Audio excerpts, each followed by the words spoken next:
सारे स्टूडेंट्स के लिए वो हेल्पफुल हो जाएगा। केशव का कमेंट है, CMA सेल्फ स्टडी से क्लियर करनी हो तो स्टडी कैसे करें? देखो यार, कुछ सब्जेक्ट्स ऐसे होते हैं, मैं ये नहीं बोल सकती कि पूरा ही आप लोग सेल्फ स्टडी से कर सकते हो। जैसे फाउंडेशन में कुछ सब्जेक्ट ऐसे हैं, लाइक फाउंडेशन में लो ऐसा है जो आपने 12th में कभी नहीं पढ़ा था, या फिर जब आप फाइनल इंटर में आओगे तो कुछ सब्जेक्ट ऐसे होंगे, लाइक डायरेक्ट टैक्स आपने लाइफ में पहली बार पढ़ा होगा अगर आप डायरेक्ट 12th के बाद एंट्री करिए। अगर आपने बीकॉम में अच्छे से पढ़ा है तो आप डायरेक्ट टैक्स को वहाँ पे भी हैंडल कर सकते हो, लेकिन आप फिर भी एक स्टैंडर्ड समझ सकते हो कि बीकॉम का और एक प्रोफेशनल लेवल का स्टैंडर्ड थोड़ा अलग होता है। तो उस चीज़ को भी आपका ध्यान में रखना है। एक बार आप सिलेबस देखो सबसे पहले। अगर आपको लगता है कि सिलेबस का सारा कंटेंट ऐसा है जो आपने पहले कभी पढ़ा है, या आपको लगता है कि आप सफिशिएंट हो, आप कर सकते हो, तो उस केस में आपको सेल्फ स्टडी के लिए जाना चाहिए। और अगर थोड़ा कोई फाइनेंशियल प्रॉब्लम है तो उस केस में भी आप क्या कर सकते हो, अब हेल्प ले सकते हो। उस केस में आप हेल्प ले सकते हो यूट्यूब की। यूट्यूब पे भी ना, क्या ये नहीं कि सारी क्लासेस तो नहीं पढ़ी होगी, लेकिन अलग अलग टीचर्स का कोई हर कंटेंट पढ़ा होता है यूट्यूब पे। तो आप अगर कुछ फाइनेंशियल प्रॉब्लम हो तो आप वहाँ से अपना कंटेंट, अगर आपको कोई कंटेंट समझ में नहीं आता है तो आप यूट्यूब पे इजीली सर्च कर सकते हो, वहाँ पे आपको सारे कंटेंट अवेलेबल हो जाते हैं। बट ये नहीं कि सेम ही टीचर के सारे कंटेंट अवेलेबल होंगे। अगर लाइक कोई टॉपिक किसी टीचर का मिल जाएगा, कोई टॉपिक किसी टीचर का मिल जाएगा, तो आप वहाँ से कर सकते हो। बाकी सेल्फ स्टडी के लिए आपको टाइम मैनेजमेंट करना सबसे ज़्यादा ज़रूरी है, कि अगर आपने टाइम मैनेज नहीं करा है, लाइक इंस्टीट्यूट में जब आप जाते हो, जब प्राइवेट कोचिंग लेते हो, तो वहाँ पे तो जो टीचर्स होते हैं वो आपको मैनेज करके चलते हैं कि हम इतने टाइम में ये पोर्शन कंप्लीट कर लेंगे, फिर इसका रिवीजन टेस्ट लेंगे, इसका टेस्ट लेंगे। तो वहाँ पे आपका ऑलरेडी प्री फिक्स होता है टाइम टेबल कि आपको कैसे लेके जाया जाएगा आगे। लेकिन जब आप सेल्फ स्टडी करते हो तो आपको सेल्फ कंट्रोल सबसे पहला आना चाहिए, कि आपने जो टाइम टेबल बनाया आप उसको कंटिन्यूसली लाइक फॉलो कर रहे हो या नहीं कर रहे हो। होता है कि हम सेल्फ स्टडी, मैं बोलती हूँ कि हार्ड है एक टाइप से, क्योंकि कंसंट्रेशन लेवल उतना नहीं बन पाता। मैं उन स्टूडेंट्स में हूँ जो बिना टीचर के डांट के नहीं पढ़ पाते हैं। तो अगर आप कर सकते हो तो बेस्ट है। उसके लिए टाइम टेबल अच्छे से बनाना पड़ेगा, और आपको लाइक ऐसे करना पड़ेगा कि आप कैसे करोगे उसका पूरा प्लानिंग, प्रॉपर प्लानिंग। जैसे हम जब कहीं ऑडिटिंग के लिए जाते हैं तो हम पूरा प्रॉपर प्लानिंग करके जाते हैं कि हमें इतने टाइम में ऑडिटिंग ख़त्म करनी है। और लाइक प्रैक्टिकल ऑडिट की मैं बात कर रही हूँ, मुझे ऑडिट ख़त्म करनी है। उसके बाद प्लानिंग हम पहले से करते हैं कि कितने टाइम में हम ऑडिट को ख़त्म करेंगे, कैसे कैसे ख़त्म करेंगे। तो वो सब आपको पूरा प्रॉपर प्लानिंग करके चलनी है। वीडियोस तो आपको मिल जाएंगे यूट्यूब पे। तो यही सब मैं बताना चाह रही थी। आगे क्वेश्चन है Akshay Paliwal, take care because of corona ma'am. Yeah sure. Shivam Pandey, CMA junction पे मैम ने लेटेस्ट जुलाई 2020 के लाइव डायरेक्ट टेक्स्ट भी स्टार्ट किया है। अभी PGPP कंप्लीट हुआ है और कैपिटल गेन वाला चैप्टर शुरू है, वो भी 1 हफ्ते में कंप्लीट हो जाएगा। तो यार CMA जंक्शन, मैं जितने भी स्टूडेंट्स मेरे को लाइव देख रहे हैं, मैं उनसे एक ही रिक्वेस्ट करूँगी कि CMA जंक्शन प्लेटफॉर्म अच्छा है CMA स्टूडेंट्स के लिए। वो वहाँ पे काफ़ी सारी वीडियोस अवेलेबल हैं जहाँ जो आपकी हेल्प कर सकते हैं आपकी सेल्फ स्टडीज़ में। तो CMA जंक्शन पेज को ज़रूर सब्सक्राइब कर लेना, और मेरे चैनल को तो कर ही लेना। खैर शिवम पांडे, बफरिंग इशू यार, नेटवर्क तो फुल आ रहे हैं, पता नहीं क्यों इशू हो रहा है। Devashish Jha, hello good afternoon ma'am. Good afternoon Vitarak, hi Debashish. अच्छा वाह वितरक, तुम लाइव चैट में मतलब कि जो देवाशीष है अपने फ्रेंड से भी यही बात कर रहे हो, ठीक है कोई बात नहीं। देवाशीष यार, बफरिंग मुझे नहीं पता क्यों हो रहा है, लाइक नेटवर्क इश्यूज़ तो नहीं है यहाँ पे, वाईफाई से कनेक्ट किया हुआ है, नेटवर्क भी पूरे आ रहे हैं।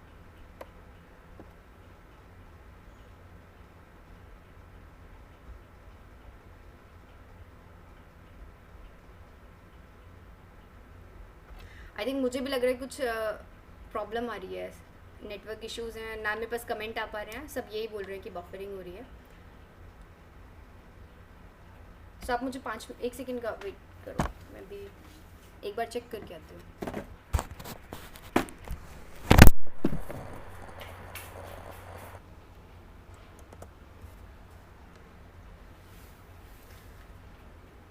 आई थिंक अब भी ओके है।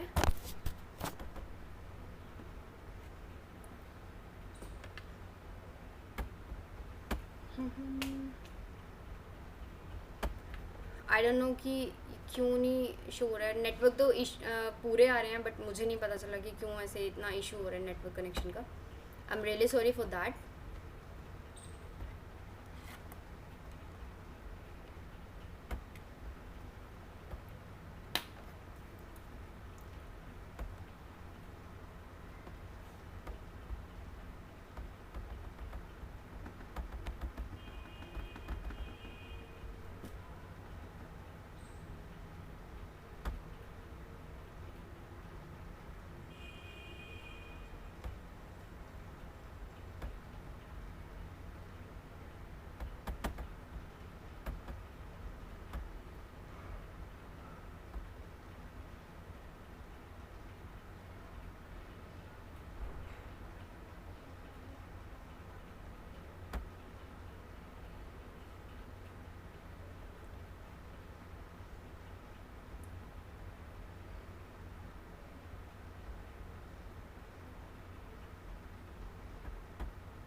Hello everyone, I am really sorry, पता नहीं क्यों इतना नेटवर्क इशू हो रहा था, बट आप अगर देख पा रहे हो तो यहाँ पे कनेक्ट हो सकते हो। अभी मैं 1-2 मिनट का वेट कर रही हूँ क्योंकि लाइव सेशन मैंने वहाँ पे दूसरी स्ट्रीम स्टार्ट करी हुई थी, बट मैं अभी यहाँ पे डायरेक्ट लाइव आ गई हूँ, तो मे बी कुछ स्टूडेंट्स कनेक्ट नहीं हो पाएंगे यहाँ पर। तो 1-2 मिनट का वेट कर रही हूँ, अगर आप लोग यहाँ पे कनेक्ट हो जाते हैं, अदरवाइज़ आज इसको यहीं पे एंड करते हैं। नेटवर्क इशू हो रखा है कुछ, इसलिए बार बार बफरिंग हो रही थी। आई am really sorry for that.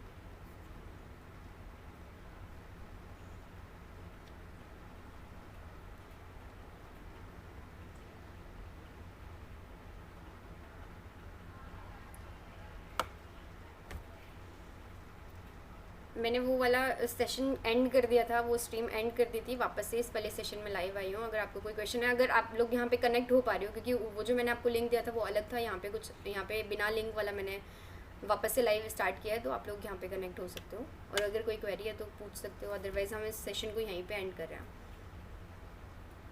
And जो भी कुछ इनकन्वीनियंस है, आई am really sorry for that. यहाँ पे लोग कनेक्ट नहीं हो पा रहे हैं, तो मैं इस स्ट्रीम को यहीं पे एंड कर रही हूँ। अभी 2 लोग कनेक्ट हुए हैं, मे बी उनका कोई क्वेश्चन हो, अदरवाइज़ फिर स्ट्रीम को हम यहाँ पे एंड कर रहे हैं, जस्ट बिकॉज वहाँ पे पता नहीं कुछ नेटवर्क इशू हो गया था उस वाली लिंक पे। वितरक, हेलो अंशुकम, हेलो वितरक। Anshuman Mishra, ma'am CMA final rank how in July 2020। Rank का ही सबसे ज़्यादा क्वेश्चन आ रहे हैं। बेसिकली रैंक के लिए मैंने आपको ऑलरेडी भी बताया, रैंक लेकर आने वाले स्टूडेंट्स कोई अलग नहीं होते हैं, हम लोगों में से निकल के आते हैं। लेकिन जो रैंक के लिए सोचते हैं उनका डेडिकेशन लेवल अलग ही होता है। फर्स्ट थिंग कि हाँ, आप अपने माइंडसेट को प्रिपेयर करो कि हाँ आपको रैंक लेकर आनी है। और अगर आपने सोच लिया कि दिसंबर 2020 में रैंक लेके आने, तो मतलब दिसंबर 2020 ही होना चाहिए, इसके आगे नहीं जाना चाहिए। आपने सोच लिया है तो आपको लेकर आनी है, और ये चीज़ डेफर नहीं होनी चाहिए। ये नहीं सोचना एक्सक्यूज़ कि ठीक है अब की बार नहीं आई तो नेक्स्ट बार तो प्रॉब्लम इज सॉल्व। नहीं यार, एक्चुअली मैंने डायरेक्ट लाइव ले लिया है, वो स्ट्रीम वाली जो लिंक थी वो मैं उसके थ्रू नहीं गई हूँ लाइव, वहाँ पे शायद कुछ ज़्यादा इशू हो रहा था। सो मैं बोल रही थी कि हाँ, हम रैंक की बात करें तो रैंक के लिए सबसे पहले आपका माइंड प्रिपेयर होना चाहिए। दूसरा, आपका शेड्यूल आपको पता होना चाहिए कि आप लोग कैसे, मतलब कि आप कैसे मैनेज करोगे, पूरा प्रॉपर मैनेजमेंट का, लाइक कैसे आप कब आपका कोर्स स्टार्ट होगा, कब आप कोर्स ख़त्म करोगे। जुलाई 2020 की बात कर रहे हो आप, लाइक अगर आप ऑब्वियसली से अगर आप जुलाई 2020 की बात करो तो आपका प्रिपरेशन हो चुका होगा, मैं ये मान के चल रही हूँ। और इस टाइम पे सिर्फ आपको एडिशनल प्रिपरेशन की ज़रूरत है। एडिशनल प्रिपरेशन क्या कि कुछ लाइक एनालाइज़ करो आपने। ऑब्वियसली सी इस टाइम तो मैं ये मान के चल सकती हूँ कि आप फुल एंड फाइनल बस आपको एग्ज़ाम लिखने हैं। अगर आप जुलाई 2020 की बात कर रहे हो तो आपको सिर्फ एग्ज़ाम लिखने हैं और आपको रैंक लेके आनी है। आपका अगर माइंड सेट है कि आप रैंक लेके आओगे तो आप पहले अपने आप को एनालाइज़ करो कि आप कितने, लाइक एक मैं आपको वो भी दिखाती हूँ, एक शेयर करूँगी मैं लिंक, वहाँ पर आप अपने रैंक को परफॉर्म कर सकते हो। बहुत सारे क्वेश्चंस का आपको आंसर देना होगा, उससे आपको पता चल जाएगा कि आप कितना टारगेट कर सकते हो। तो आंसर्स जो आप लाइक क्वेश्चन सॉल्व करो, जो एग्जाम के लास्ट एग्जाम्स के क्वेश्चंस हैं, स्कैनर लो, उनको क्वेश्चंस को सॉल्व करो। देन जो आपने आंसर लिखा है उसको मैच करो स्कैनर में जो आंसर लिखा हुआ है, तो उससे आपको पता चल जाएगा कि आपका जो लिखने का तरीका है क्या वो सही है। क्योंकि एग्ज़ाम में लिखने का आंसर लिखने का भी सबसे बड़ा मैटर करता है कि आपने जो लिखा है, क्योंकि हम ये सोचते हैं कि हम यार इतना सारा लिख के आए थे लेकिन हमारे मार्क्स नहीं आ रहे हैं। तो आप अपना लिखा हुआ जब देखोगे ना, एक कोई क्वेश्चन उठा लो एग्जाम का, उसको अपने लैंग्वेज में जैसे आप सॉल्व करते हो वो सॉल्व करके देखो, फिर उसको स्कैनर से कंपेयर करना, तब आपको पता चलेगा कि कितना डिफरेंस होता है आपके लिखे हुए आंसर में और जो स्कैनर में आंसर होते हैं। स्कैनर में नहीं, बेसिकली जो इंस्टीट्यूट आपसे एक्सपेक्ट करते हैं उन आंसर में कितना डिफरेंस होता है। तो उन डिफरेंसेस की वजह से आपके मार्क्स कटते हैं, तो उन डिफरेंसेस को हटाने की कोशिश करो। अभी आपके पास टाइम है, और मे बी दिसंबर में ही अब तो एग्ज़ाम होंगे। मैं सिर्फ अपना ओपिनियन दे रही हूँ, ये नहीं बोल रही हूँ कि इंस्टीट्यूट ने ऐसा बोल दिया है, मैं सिर्फ अपना ओपिनियन दे रही हूँ कि दिसंबर में ही होगा। तो आपके पास बहुत ज़्यादा टाइम है, आप इजीली रैंक ला सकते हो। आपने सोच तो रखा है, आपके क्लासेस भी कंप्लीट हो चुकी हैं, आपका रिवीजन कंप्लीट हो चुका होगा। अब जो कमियाँ रह गई हैं उन कमियों को ढूंढ के आपको उन कमियों को ख़त्म करना है। सो बेसिकली मैं यही बोलूँगी। और दूसरा जो मेन चीज़ मैंने आपको बोली है कि इस चीज़ को तो ध्यान रखो कि 2 सब्जेक्ट या 3 सब्जेक्ट ऐसे पकड़ लो 80 क्रॉस कराने हैं, बाकी सबको भी टाइम दो, लेकिन उन में ये करो कि आपको 80 क्रॉस कराने हैं। गलती से अगर 2 सब्जेक्ट में आपकी 80 क्रॉस कर जाते हैं तो आपकी रैंक कोई नहीं रोक सकता है। तो ये सबसे बड़ी स्ट्रैटेजी है रैंक होल्डर्स की, क्योंकि 2 सब्जेक्ट्स को वो पकड़ लेते हैं, उसमें उनको ये होता है कि इनमें मुझे 80 क्रॉस कराने हैं। तो यही मेन है।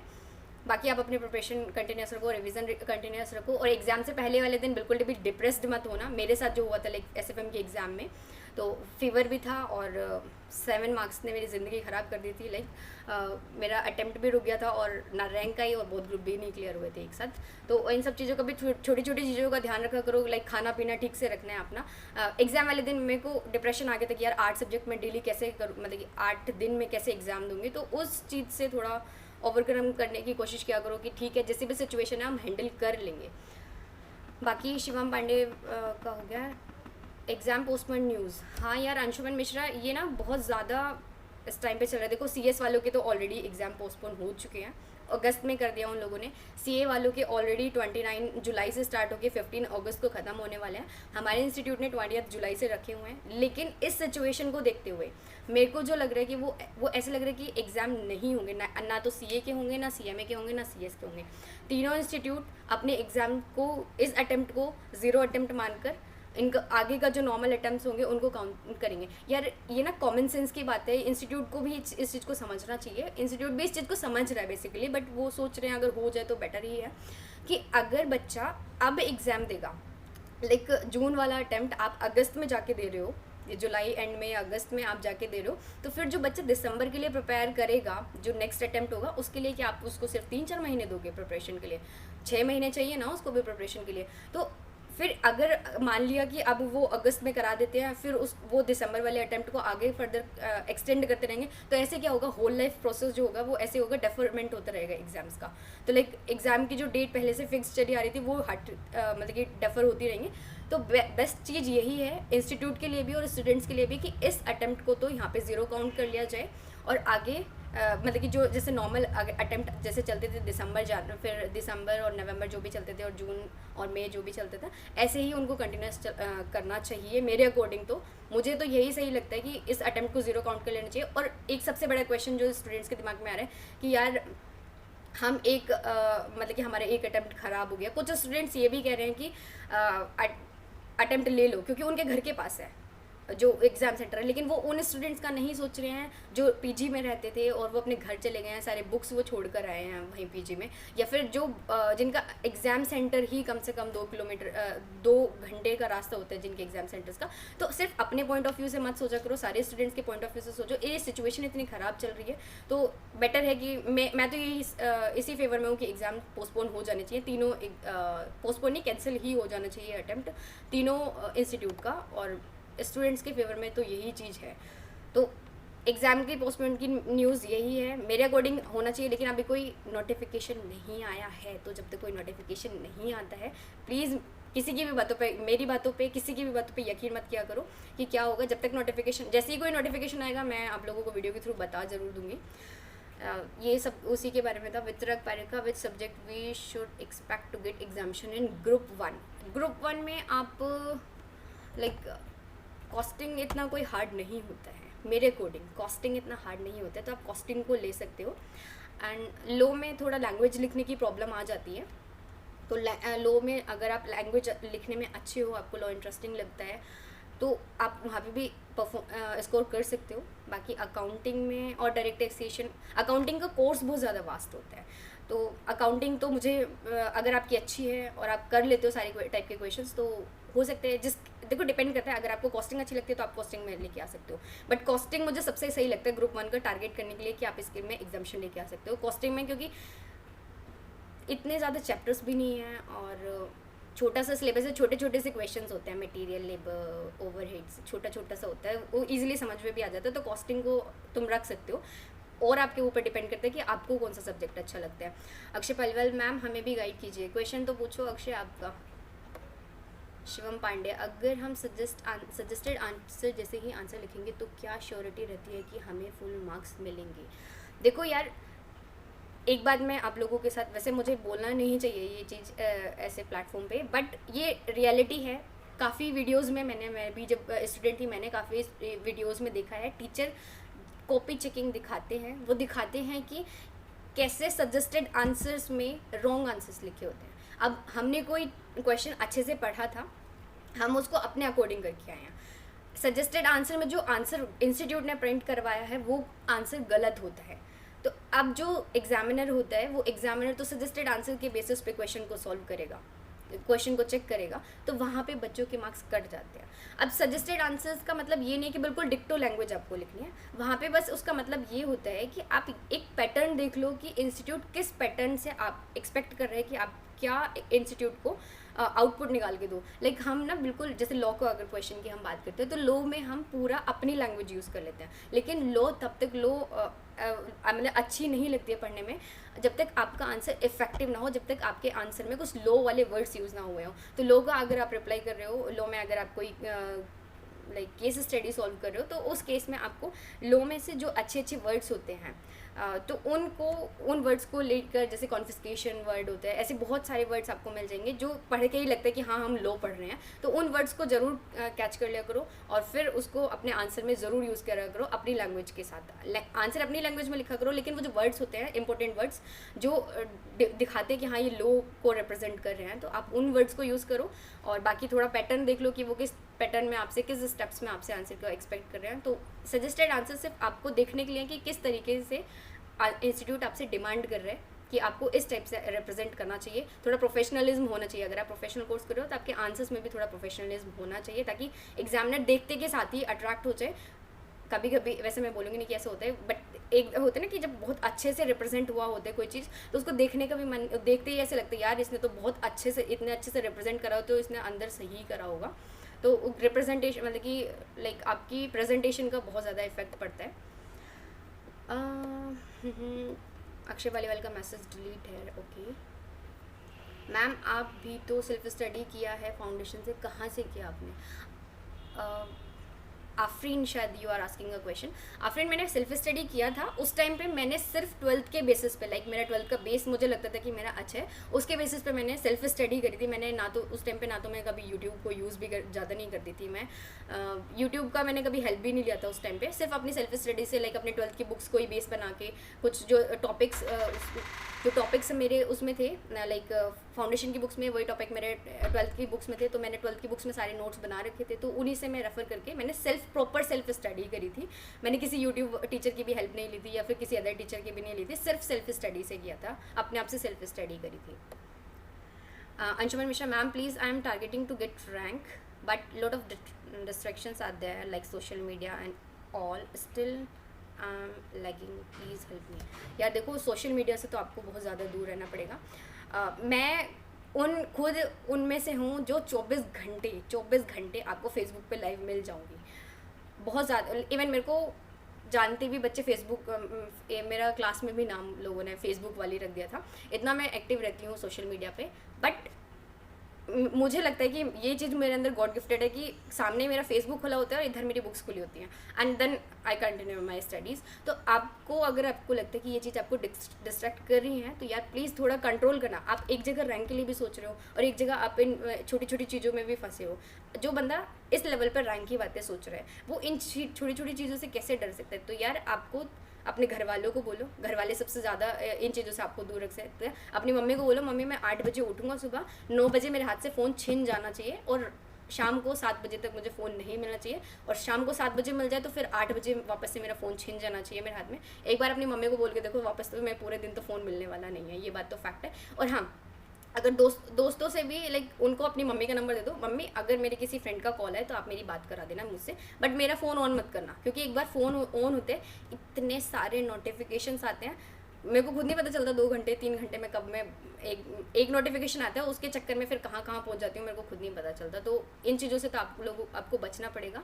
और आप कंसंट्रेशन के लिए लाइक कभी कभी क्या होता है, जब आप प्रैक्टिकल क्वेश्चन सॉल्व करते हो ना, तो आप क्वेश्चन सॉल्व करते रहते हो, आपके दिमाग में चलता रहता है कि मैं रैंक होल्डर बनूंगा, मेरे गले में लाइक मुझे इतनी बड़ी शील्ड मिलेगी। वो चीज़ अच्छी है, वो आपको मोटिवेट करती रहती है, लेकिन कभी कभी क्या होता है कि ओवर थिंकिंग हम कर लेते हैं और हम पढ़ रहे होते हैं और हम पता नहीं कहाँ से कहाँ चले जाते हैं। तो उस चीज़ के लिए आप यूट्यूब पे ना मेडिटेशन की वीडियोस होती हैं, उस टाइम मैं यही करती थी कि जब प्रैक्टिकल क्वेश्चन सॉल्व करती थी तो बहुत लो साउंड में उनको ईयर प्लग कर लेती थी, तो मेरा पूरा कंसंट्रेशन मेरे क्वेश्चन पे होता था। मैं सिर्फ क्वेश्चन कर रही हूँ तो क्वेश्चन करने से ही मेरा क्वेश्चन पे ही मेरा कंसंट्रेशन होता था, और जो क्वेश्चन मैं मतलब 30 मिनट में करती थी वो मैं 20-25 मिनट में कर लेती थी। तो ये कंसंट्रेशन लेवल बनाने का एक तरीका है मेरा।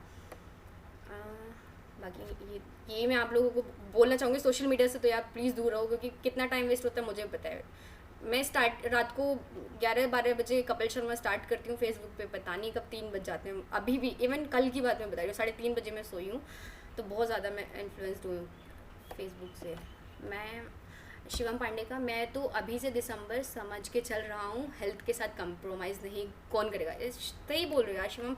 ऑब्वियसली से दिसंबर मान के ही चलो, मुझे तो स्ट्रॉन्ग वाली फीलिंग आती है ना अंदर से कि खत्म, मतलब कि ये एग्ज़ाम हो गई नहीं, तो मुझे ऐसी वाली फीलिंग आ रही है। और इवन मुझे तो ये भी फीलिंग आ रही है कि 15 जून से वापस से लॉकडाउन लगने वाला है, ऐसे लग रहा है मुझे। अक्षय बालीवाल, मैम हमें बैंकिंग के लिए गाइड कीजिए। Ma'am where are you from? Akshay यार क्या बोलूँ मैं तुम्हें, बेसिकली बैंकिंग के लिए आप गलत प्लेटफॉर्म पे आए हो अक्षय। मैं यहाँ पे CMA CA CS स्टूडेंट्स की क्वेरीज़ को ही यहाँ पे ले रही हूँ। और बैंकिंग का मैंने खुद नहीं प्रिपरेशन करा कभी बैंकिंग वगैरह का, तो मैं कुछ गाइड भी नहीं कर सकती हूँ आपको। और जहाँ से आप हो अक्षय, वहीं से मैं हूँ, और शायद हमारी स्कूलिंग भी आसपास ही हुई है। And you were in the बाल मंदिर, आई वर इन द बालिका मंदिर। ओके। शिवम पांडे, अगर कोई स्टूडेंट यानी मैं इंटर के सिंगल ग्रुप निकालूं और फाइनल सिंगल अटेम्प्ट पे क्रैक कर लेता हूं, तो क्या प्लेसमेंट के टाइम कोई इशू हो सकता है? कुछ इशू नहीं होगा यार, आप करो तो सही। अगर आप फाइनल में बोथ ग्रुप के लिए जा रहे हो, अच्छा बोथ ग्रुप के बारे में क्यों नहीं सोच रहे हो आप? सिंगल अटेम्प्ट क्यों सोच रहे हो?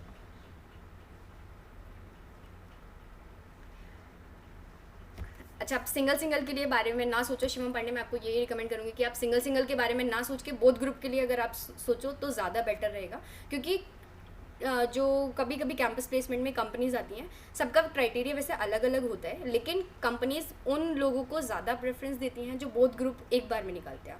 तो सिंगल अटेम्प्ट में आप निकालो, लेकिन आप बोथ ग्रुप के लिए प्रिपेयर करो। मैं तो हर स्टूडेंट को यही रिकमेंड करती हूँ कि बोथ ग्रुप के लिए प्रिपेयर करो। इवन बोथ ग्रुप के लिए मैंने प्रिपरेशन एक वीडियो डाली हुई है कि बोथ ग्रुप में आपको क्या बेनिफिट है और क्या आपको हो सकता है कि जो आपके लिए बेनिफिशियल नहीं होंगे। तो दोनों मैंने डाले हैं बेनिफिट, एडवांटेजेस और एडवांटेजेस मैंने वहाँ पे दोनों बताए हैं उस वीडियो में। तो आप उन दोनों को कंपेयर कर सकते हो कि आपको फ़ायदा होगा या नुकसान होगा, फाइनल डिसीजन आपका होगा। तो आप देख सकते हो। Rohan Bhutani, hello ma'am. Hello Rohan, how are you? मैं गुड, अच्छी हूँ, आप बताओ। Good to see you live, also please guide me for finals. यार आप तो खुद इतने सारे स्टूडेंट्स को गाइड करते हो, मैं आपको क्या गाइड करूँ। फिर भी फाइनल से रिलेटेड मैं आपको अब पहली चीज़ तो मैं सबको यही बोलती हूँ यार, ये मैं मतलब कि मेरे दिल से एक ही लाइन निकलती है, प्लीज़ बोथ ग्रुप के लिए जाओ, प्लीज़ बोथ ग्रुप के लिए जाओ। और दूसरा, एक अटेम्प्ट में क्लियर करने की कोशिश करो, और हो सके तो रैंक के लिए प्रिपेयर करो। फाइनल में आपको क्या गाइड करूँ, कोई पर्टिकुलर अगर आपकी क्वेरी है तो प्लीज़ लिख दो, मैं आपको बता दूंगी ज़रूर। और आपके पास तो मेरा नंबर है, आप तो दोस्त हो यार, आप तो डायरेक्टली पूछ सकते हो। Anshuman Mishra, ma'am how to manage that 8 days of exam? Anshuman, आपका क्वेश्चन बहुत सही है। इवन 8 days ऑफ एग्ज़ाम्स की मैंने बात नहीं करती। अभी मैंने कुछ 4-5 दिन, एक हफ्ता हो गया कम से कम, मैंने एक वीडियो डाली थी, रिविजनरी वीडियो है बेसिकली। वो रिवीजन को मैंने 5 स्टेजेस में बांटा।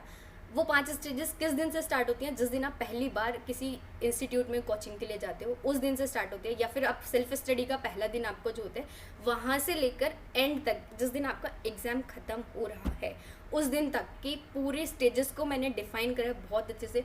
बहुत अच्छी वीडियो है, आप एक बार प्लीज़ उसको चेक कर लेना। 5 स्टेजेस ऑफ रिवीजन के नाम से है। आप लोग जितने भी यहाँ पे मेरे साथ कनेक्टेड हो, उनको मैं बता दूँ कि अगर आपको CMA से रिलेटेड कुछ हेल्पफुल, स्टडी से रिलेटेड मैं ज़्यादा वीडियोस बनाती हूँ कि कैसे स्टूडेंट्स की हेल्प हो सकती है स्टडीज़ में, क्या स्ट्रैटेजीज़ वो यूज़ कर सकते हैं। तो वो, हाँ अच्छा, एक चीज़ और दिखाती हूँ। आपको ब्लैक बोर्ड दिख रहा है ना, ये मेरा फाइनल का साथी है। मुझे ना लिखने का बहुत ज़्यादा शौक है, टीचिंग करने का हर किसी का होता है। हर किसी को होता है। मुझे भी टीचर बनना है। जब हम छोटी क्लास में होते हैं तो हमारा इंटरेस्ट होता है कि हम ब्लैक बोर्ड पे लिखें। मॉनिटर भी बन जाते थे तो नाम लिखने में अलग ही मज़ा आता था। तो ये मैंने स्पेशली 12th में उसमें फाइनल्स में इसलिए परचेज़ करा था क्योंकि मुझे लिख कर पढ़ाने का बहुत ज़्यादा, मुझे टीचिंग का बहुत ज़्यादा शौक है। तो मैंने ये परचेज़ करा क्योंकि मेरा कॉपी पे लिख कर यार हम बोर हो चुके हैं। तो मैंने इसको, क्योंकि स्टडी में आप तभी अच्छे से कर सकते हो जब आप अपना इंटरेस्ट क्रिएट करते हो स्टडी में। तो इसको मैंने परचेज़ करा था ताकि मैं अपना इंटरेस्ट क्रिएट कर सकूँ। इस पे मैं मार्कर से लिखती थी तो बड़ा ही मज़ा आता था। और जब लिखती थी और मेरे को इंटरेस्ट होता था कि मैं सॉल्व करूँ और ज़्यादा क्वेश्चन सॉल्व करूँ, जब लिखती थी रब करती थी वापस से और मज़ा आता था यार और क्वेश्चन सॉल्व करूँ, तो मेरी स्टडी कंटिन्यूस वे में होती चली जाती थी। और ये बहुत अच्छा तरीका है इंटरेस्ट क्रिएट करने का। तो ऐसे कुछ चीज़ें ढूंढा करो जिससे आपका इंटरेस्ट क्रिएट हो चीज़ों में। पढ़ाई में इंटरेस्ट क्रिएट करो तभी आप अच्छे से पढ़ सकते हो। तो आई थिंक मैं अपने टॉपिक से थोड़ा इधर उधर हो गई थी, आई एम रियली सॉरी। वापस से हम जाते हैं। हाँ, 8 डेज़ वाली मैं बात कर रही थी, अंशुमन का जो क्वेश्चन है। तो अंशुमन उसमें जो वीडियो में 5th स्टेज जो है, 5 स्टेजेस में मैंने रिवीजन को बांटा था। तो उस रिवीजन में जो 5th स्टेज है वो वही है कि आपको ये जो 8 दिन बचे हैं, सॉरी हाँ, आप वो 4th स्टेज जो है वो वही आपका जो क्वेश्चन है 4th स्टेज में, वही मैंने उसी चीज़ का मैंने आंसर आपको दिया है कि आप रिहर्सल करते आते हो। एक बार आप उस वीडियो को देख लेना, बहुत अच्छे से आपको क्लैरिफाई हो जाएगा सारी चीज़ें। और अभी नेक्स्ट क्वेश्चन लेते हैं। Akshay Paliwal, ma'am CA CMA CS who is the best. या देखो ये क्वेश्चन अभी मैंने इसके ऊपर वीडियो एक बनाई है कि मार्क्स बच्चे कंपेयर करते रहते हैं कि CA बेस्ट, CMA बेस्ट या CS बेस्ट। मुझे समझ में नहीं आता कि कंपैरिजन किस बेसिस पे करते हैं। CMA वालों के पास अपनी प्रोफिशिएंसी है, CS वालों के पास अपनी प्रोफिशिएंसी है, CA वालों के पास अपनी प्रोफिशिएंसी है। तो कंपेयर किस बेसिस पे होता है, मुझे ये चीज़ समझ में नहीं आती है। CMA वाले एलिजिबल हैं, वो प्रोफिशिएंसी है उनके पास कॉस्टिंग की। CA वाले हैं उनके पास अकाउंटिंग की प्रोफिशिएंसी है। CS वाले उनके पास लो की प्रोफिशिएंसी है। तो आप किसी को कैसे कंपेयर, लाइक CA को CMA से कैसे कंपेयर कर सकते हो? क्या आप एक क्वेश्चन का आंसर दो कि क्या CA कॉस्ट ऑडिट पे साइन कर सकता है? नहीं कर सकता। क्या CMA डायरेक्ट टैक्स की, इनकम टैक्स की ऑडिट पे साइन कर सकता है? नहीं कर सकता। क्या जो CS वाले हैं वो जो स्टैट्यूटरी कंप्लाइंसेस वो फॉलो करते हैं, अगर कंपनी में कंपनी सेक्रेटरी की वैकेंसी है तो क्या उसकी जगह पर CMA को अपॉइंट किया जा सकता है? नहीं कर सकते। तो कंपैरिजन मत किया करो। ये देखो कि आपका इंटरेस्ट किस में, आप कॉस्टिंग में इंटरेस्टेड हो, आप अकाउंट्स में इंटरेस्टेड हो, आप लॉ में इंटरेस्टेड हो। अगर आप लॉ में इंटरेस्टेड हो तो CS के लिए जाओ, आप कॉस्टिंग में इंटरेस्टेड हो तो CMA के लिए जाओ, अकाउंटेंसी में इंटरेस्टेड हो तो CA के लिए जाओ। तो ये कंपैरिजन वाला मुझे बिल्कुल नहीं अच्छा लगता। अगर कोई मुझसे कंपैरिजन का क्वेश्चन पूछता है तो कंपैरिजन के क्वेश्चन को मैं हमेशा अवॉइड करती हूँ, बट मैंने यहाँ पर रिप्लाई किया क्योंकि मैंने इस पर एक स्पेशली वीडियो भी बनाई है कि कंपैरिजन का बेस होते ही नहीं। तो आप लोग बेस, हाँ थोड़ा बहुत मैं अगर यहाँ पे CA CMA CS का अगर बात आती है तो वो प्रैक्टिस में जाके आती है, क्योंकि प्रैक्टिस में लाइक जैसे मैंने बताया cost audit, income tax audit, इन सब में ये सब प्रैक्टिस को अफेक्ट करते हैं आपकी अगर किसी आप ऑर्गेनाइजेशन में जाओगे तो कोई भी अगर वैकेंसी होती है तो उसमें CMA/CA/CS ऐसे वैकेंसी निकलती है। अब क्योंकि जो मोस्ट प्रोबेबली चीज़ें CA वाले पढ़ते हैं वही मोस्ट प्रोबेबली चीज़ें CMA वाले पढ़ते हैं। CS वालों को थोड़ा कोर्स डिफरेंट होता है क्योंकि वो पूरा लॉ पे बेस्ड होता है।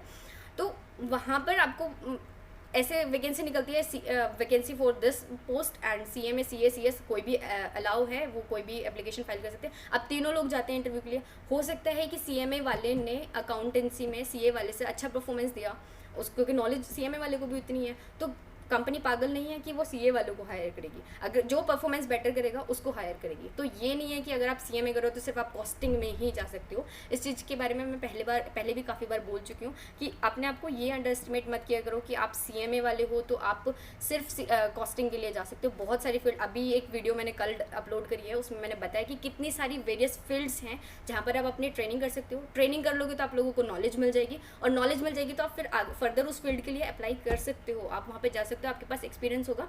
हो सकता है कि बंदा ऐसा हो जिसको टैक्सेशन, CA का एक ऐसा बंदा हो जिसने टैक्सेशन में, वैसे ऐसा होता नहीं है, वो लोग आर्टिकलशिप में बहुत कुछ कर लेते हैं। मान लो कोई डमी वाला बच्चा है CA का, उसने कभी टैक्सेशन में नहीं करा और आपने टैक्सेशन में प्रोफिशिएंसी है, आपने बहुत अच्छे से प्रैक्टिकल ट्रेनिंग करी हुई है, और आप किसी कंपनी में इंटरव्यू के लिए जाते हो और वहाँ पे टैक्सेशन, स्पेसिफिकली टैक्सेशन के लिए वैकेंसी है, तो वो, और आपने सब कुछ बता दिया, बीइंग अ CMA वाले आपने बता दिया, तो वो पागल थोड़े ना कि वो CA वालों को हायर करेंगे। हो सकता है कि कॉस्टिंग में आप लोग कॉस्ट अकाउंटेंट हो, वैकेंसी निकली CA और CMA दोनों कर सकते हैं, अप्लाई कर सकते हैं। तो वहाँ पे ऐसा नहीं होगा कि आप कॉस्ट अकाउंटेंट हो भले ही आपको नॉलेज ना हो तो आपको लेंगे, ऐसा नहीं है। अगर कॉस्ट अकाउंटेंट CA वाले को कॉस्टिंग की नॉलेज आपसे ज़्यादा है और वो बंदा उनको आपसे ज़्यादा एलिजिबल लगता है तो वो आपको नहीं लेंगे, वो CA वाले को लेंगे। सो ये सब मैटर करता है आपकी नॉलेज पे, आपकी प्रैक्टिकल एक्सपीरियंस पे। तो इन कंपैरिजन तो मुझे नहीं सही लगता है। दूसरा क्वेश्चन आया शिवम पांडे की तरफ से, अगर जुलाई में एग्ज़ाम देता तो सिंगल ग्रुप ही देता, अब वो दोनों ग्रुप ही दूंगा। हाँ ओब्वियसली से जो बच्चे अभी जुलाई में सिंगल ग्रुप के लिए जा रहे थे उनके लिए बहुत अच्छा ऑप्शन निकला है कि क्योंकि मुझे लगता है कि एग्ज़ाम नहीं होंगे, बोथ ग्रुप के लिए ही आप लोग जाओ। यही सबसे बेस्ट रहेगा कि आप लोग बोथ ग्रुप के लिए जाओगे तो ज़्यादा अच्छा रहेगा। आपके पास टाइम भी है और घर बैठ के स्टडी भी कर सकते हो। और हाँ, एक चीज़ और कि ऑनलाइन क्लासेस का ज़माना है, तो आप लोग ऑनलाइन क्लासेस परचेज़ कर सकते हो। इस डिप्रेशन में मत आओ कि हम कोचिंग नहीं जा पा रहे हैं या हम कैसे पढ़ेंगे, कैसे कोर्स कंप्लीट होगा। यार ऑनलाइन क्लासेस लो, घर पे बैठे हो आप लोग, घर पे आपके पास इतना टाइम है। आप कोचिंग जाते हो वहाँ तो ट्रैवलिंग का टाइम भी वेस्ट होता है, वो टाइम भी आपका वेस्ट नहीं होगा। घर पे बैठ के उस टाइम को भी यूटिलाइज़ करके अपना कोर्स जितनी जल्दी हो सके उसको कंप्लीट कर लो, एंड देन उसको जितना रिवाइज़ कर सकते हो, जितने टाइम रिवाइज़ करोगे, जितनी बार रिवाइज़ करोगे, वो चीज़ें आपके दिमाग में और अच्छे से बैठ जाएंगी। अंशुमन मिश्रा, CMA। ओके, सुष्मिता, हाँ सुष्मिता, आपका मेल भी आया था, सॉरी मैंने अभी रिवर्ट नहीं करा है, मॉर्निंग अभी मैंने थोड़ी देर पहले आपका मेल देखा था। If dummy of practical training is taken, will placement be affected of getting a good package? Obviously Sushmita, क्या है कि जब आप डमी लेते हो तो आपको ना नॉलेज नहीं होती है प्रैक्टिकल चीज़ों की। आप थ्योरी कितना भी पढ़ लो, कितना भी थ्योरी पढ़ लो, आप उस चीज़ को इतने अच्छे इफेक्टिव वे से नहीं बता सकते हो। मैं एक बात सच बोलना चाहूँगी, हो सकता है क्योंकि कॉस्टिंग में कहीं कहीं जगह पर BCom M.Com वाले जो स्टूडेंट्स होते हैं उनको भी हायर कर लिया जाता है। फॉर एग्जांपल कि आप एक आप कॉस्ट अकाउंटेंट बने हो, आपने प्रैक्टिकल ट्रेनिंग नहीं, आपने डमी ली थी, और एक बंदा है BCom वाला, उसके पास 5 ईयर का एक्सपीरियंस है कॉस्टिंग का। आप इंटरव्यू में जा रहे हो, वो बंदा इंटरव्यू में जा रहा है। ये एग्जाम्पल में LNT का बता रही हूँ, LNT में ऐसा होता है। LNT ये प्रेफरेंस नहीं देता कि आपके पास डिग्री है, LNT ये प्रेफरेंस देता है कि आपके पास नॉलेज है। तो वो हायर करेगा BCom वाले बंदे को क्योंकि उसके पास कॉस्टिंग का नॉलेज है, उसने प्रैक्टिकल करा है, तो वो उसको हायर करेगा। एंड जो CMA वाले हैं उनको शायद नहीं ले, लेकिन कैंपस प्लेसमेंट में फ्रेशर्स को लेके जाती है LNT, लेकिन ऑफ कैंपस में वो नहीं लेती है, वो उन बंदों को लेती है जो जिनके पास नॉलेज होती है। तो प्रैक्टिकल ट्रेनिंग तो आप करो, ज़्यादा बेटर है। मैं हमेशा ये बोलती हूँ, इसके ऊपर भी मैंने वीडियो बनाई थी कि क्या एडवांटेजेस हैं प्रैक्टिकल ट्रेनिंग के, क्या डिसएडवांटेजेस हैं। आपको कंपेयर करना है और अपना बेस्ट फिर अपने अकॉर्डिंग देखना है कि आपके लिए क्या बेस्ट रहेगा। बेसिकली मैं यही बोलूँगी कि ट्रेनिंग करो, अच्छी किसी फॉर्म से करो। देखो, 2 चीज़ें होती हैं, फर्म में कर सकते हो आप, ऑर्गेनाइजेशन में कर सकते हो। तो आप फर्म में करोगे तो आपको काम ज़्यादा सीखने को मिलेगा, ये बात फैक्ट है। ऑर्गेनाइजेशन में क्या होता है, पर्टिकुलर डिपार्टमेंट बन जाता है, उस पर्टिकुलर डिपार्टमेंट में आपको ये पर्टिकुलर काम हैंडल करना होता है, ऐसे वाला सीन होता है। लेकिन जो फर्म होती है वहाँ पे किसी को भी कोई भी काम डिलीवर कर दिया जाता है। तो जब आप नया नया काम हैंडल करोगे तो आपको ज़्यादा सीखने को मिलेगा। और फर्म्स को भी कैसे चूज़ करें, ये भी एक बहुत बड़ा वो आता है कि फर्म को कैसे चूज़ करें, कहाँ हम अप्लाई करें, उस सब के लिए आप टेंशन मत लो। मैं सारी वीडियोस बना के अपलोड करने वाली हूँ, आज भी शायद एक वीडियो मैं अपलोड करूँ। तो सारी क्वेश्चंस के क्वेरीज़ का आपका रिप्लाई, मतलब कि हर क्वेश्चन का आंसर आपको मेरे यूट्यूब चैनल पे प्लेलिस्ट में जो CMA CS स्टूडेंट वाला हेल्प सेक्शन है वहाँ पे आपको सारे आंसर्स मिल जाएंगे। कनेक्टेड रहो मेरे साथ। संडे संडे में लाइव आया करूँगी, सारी क्वेरीज मैं आप लोगों की यहाँ पे ले लिया करूँगी। तो यही मैं आपको बोलूँगी सुष्मिता कि आप प्लीज़ हो सके तो अच्छी किसी फर्म कैसे चूज़ करनी है वो भी मैं आप लोगों के लिए वीडियो अच्छे से बना दूँगी कि कौन कौन सी फर्म बेस्ट हैं CMAs के लिए, कि कहाँ पे उनको अच्छा एक्सपोजर मिल सकता है, वो सब हम डिस्कस करेंगे उसमें।